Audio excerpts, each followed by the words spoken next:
Blero dhe Ronita bëhen prindër? Po, e vërtet. Menduat se showbizi kishte rënë në qetësi këtë ditë? Po ja ku vjen një lajm shumë i ëmbël nga një prej çifteve më të përfolura. Ndonë se jetën e tyre private ka mbajtur me shumë fanatizëm larg syrit të publikut, një gëzim kaq i madh nuk mund të mbahej fshet gjatë. Blero dhe Ronita sapo kanë nisur kapitullin më të rëndësishëm të jetës, pasi burimet të sigurta të Priveva Liberta Spahiu bëjnë të ditur se ata janë bërë prindër ditën e djeshme. Ronita ka sjellë në jetë një djalë, ndërsa lindja është kryer në Sarajevo, atje ku Blero ka marrë rrugën menjëherë për të qenë pranë familjes së tij në këtë moment të veçantë. Tani sytë të gjithë janë nga rrjetet sociale. Presi momentin kur ata të ndajnë këtë lumturi me publikun dhe sigurisht të shuajnë kurreshtin më të madh të momentit, si e ka emrin voglushi. Me jetë të gjatë.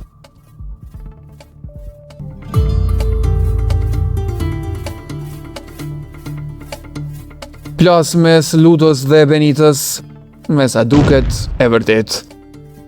Kishin një nga miqësitë më të forta dhe më të komentuara brenda mureve të Big Brother VIP Kosova, por a i mbjetojnë dot këto raporte botës reale? Me sa duket në rastin e tyre përgjigja po anon nga joja. Ndonë se pas finales ata u pan shpesh bashk, duke i dhënë suport njëri tjetrit në punë dhe angazhime të përditshme, diçka është thyer rrugës. Burime shumë të afërta të dyshës kanë bërë të ditur për Priveva Liberta Spahiu se shoqëria e tyre ka pasur një krisje të dukshme dhe konfirmimi më i madh në ditët e sotme dihet tashmë vjen nga rrjetet sociale.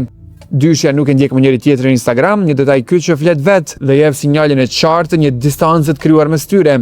Se çka fshihet saktësisht pas kësaj krisje të papritur mes ish-banorëve, mbetet ta zbulojmë në ditët në vijim.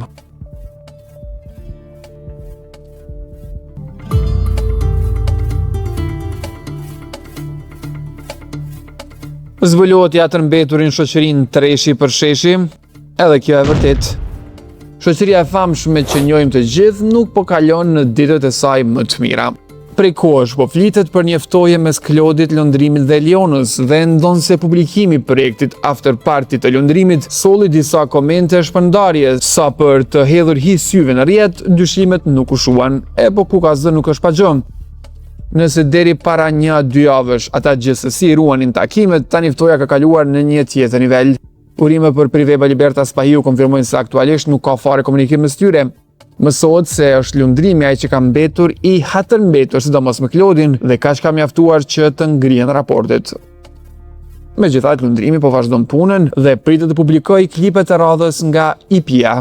Ndërto, njëri siç është kuptuar në rrjetet sociale, do të sjell Dolçen si protagoniste në një video që premton të jetë sa sensuale, aq edhe bombastike.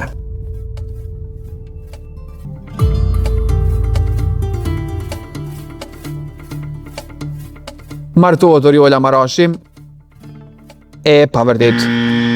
Zhurma në rrjet u bë e madhe këtë javë që po lëm pas dhe thashë themet filluan të qarkullonin kudo me shpejtësi. Apo bëhet gati Oriola Marashi të vesh fustanin e bardhë. U nis gjithçka nga disa postime enigmatike të saj, por le ta themi troq për të gjithë kurreshtarët nuk është e vërtet. Të gjitha ato pamje që ndezën imagjinatën nuk kanë të bëjnë fare me ndonjë dasmë, por janë thjesht prapaskena dhe vengjirime që do të përdoren për klipet e saj më të reja. Oriola ka marrë shumë seriozisht rrugtimin e muzikë. Pas atij suksesi të padiskutueshëm të këngës Ujë që solli në bashkëpunim me Fifin, Bukuroshi apo përgatitet godas përsëri tregun me projekte të reja, këtë herë duke sprovuar veten edhe solo. Pra në këtë rrugtim të ri artistik, ku i është përkushtuar punës me mishë me shpirt, presim hitet të reja, e jo ceremoni martesore.